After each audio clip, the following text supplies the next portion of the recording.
semuanya, selamat datang di podcast Ristok, tempat kita ngobrol santai tapi tetap berbobot soal manajemen resiko. Hari ini kelompok kita bakal bahas topik yang lagi sering muncul di dunia perbankan, yaitu perkembangan pengawasan bank berbasis risiko, terutama fokus di Basel 1 dan Basel 2. Nah, aku nggak sendirian nih kali ini, udah hadir 4 narasumber kece bersama kita, yaitu boleh kenalin dong kakak-kakak.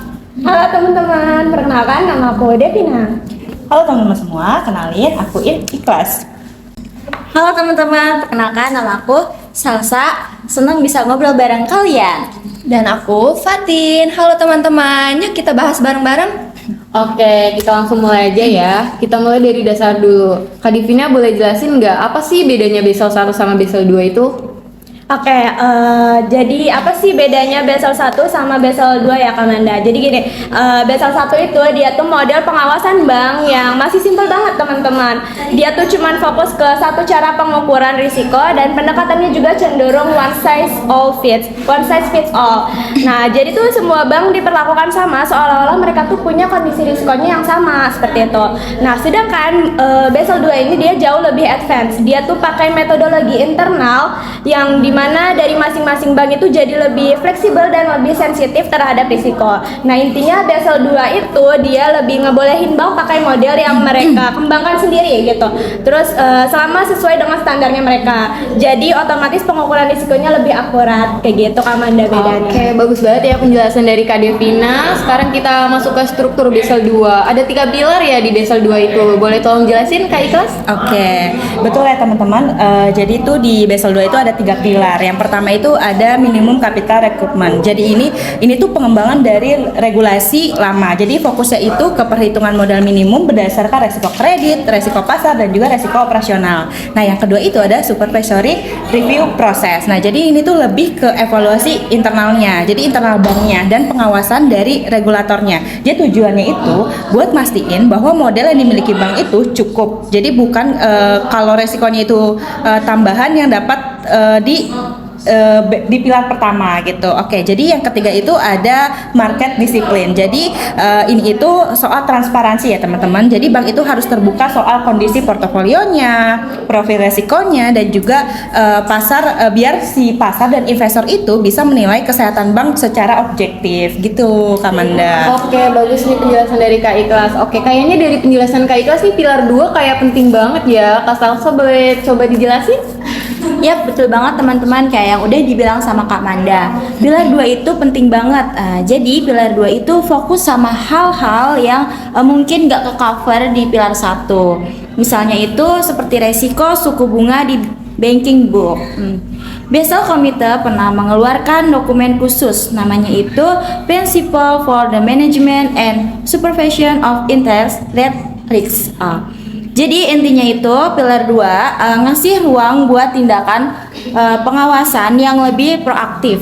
Jadi kalau ada resiko yang besar terus muncul, regulator bisa langsung ambil tindakan atau minta bank menambah modal di atas minimum.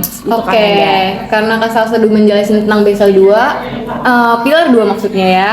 Kita beralih ke pilar 3. Menurut Kak Fatin, pilar 3 ini gimana sih? Oke Kamanda, baik. Pilar 3 itu tentang disclosure alias keterbukaan informasi ya teman-teman.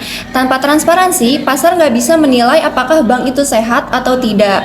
Nah, yang harus diungkap tuh biasanya yang pertama portofolio aset bank, lalu profil resiko, dan yang terakhir exposure terhadap berbagai jenis resiko. Nah, tujuannya agar stakeholder kayak investor, nasabah, analisa bisa bikin keputusan yang lebih tepat.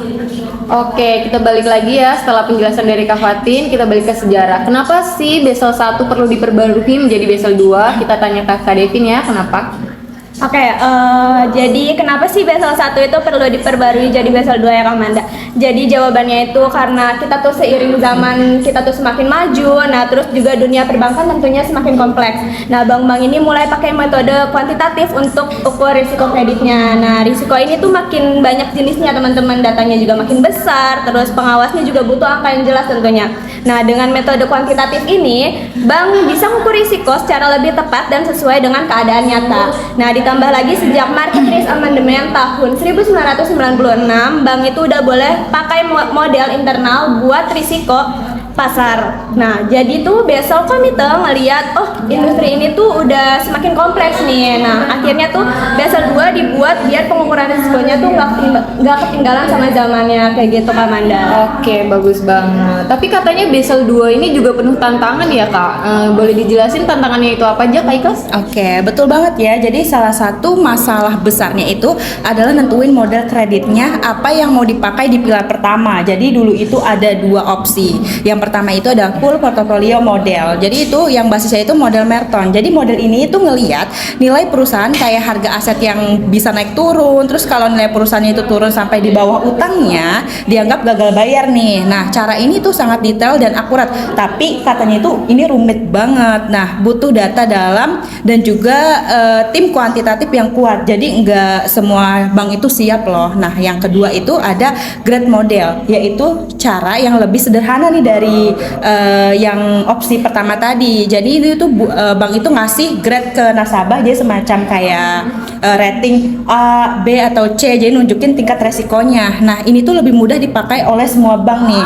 Nah, jadi akhirnya itu Basel Committee itu milih pakai model yang sederhana dulu nih, biar standar Basel 2-nya itu bisa jalan di semua negara. Nah, tapi makin kesini itu banyak bank besar mulai ngegabungin dua-duanya supaya hasil analisis resikonya itu bisa akurat gitu loh. Gitu ya, jadi Kak Manda. Bagus ya.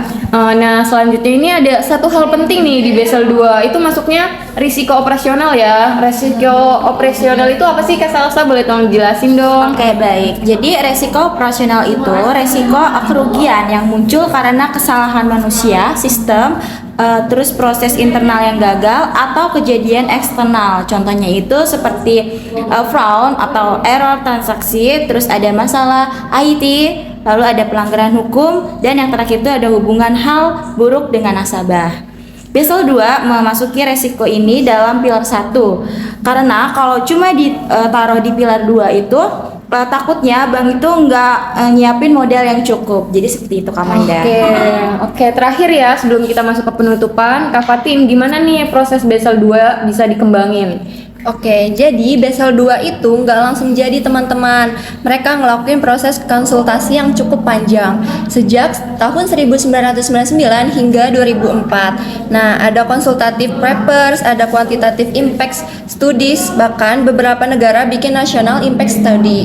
Nah, kenapa cukup lama dari tahun 1999 hingga 2004? Karena mereka pengen awal implementasi Basel 2 enggak ngubah total modal perbankan secara tiba-tiba dan memastikan sistemnya benar-benar bisa jalan.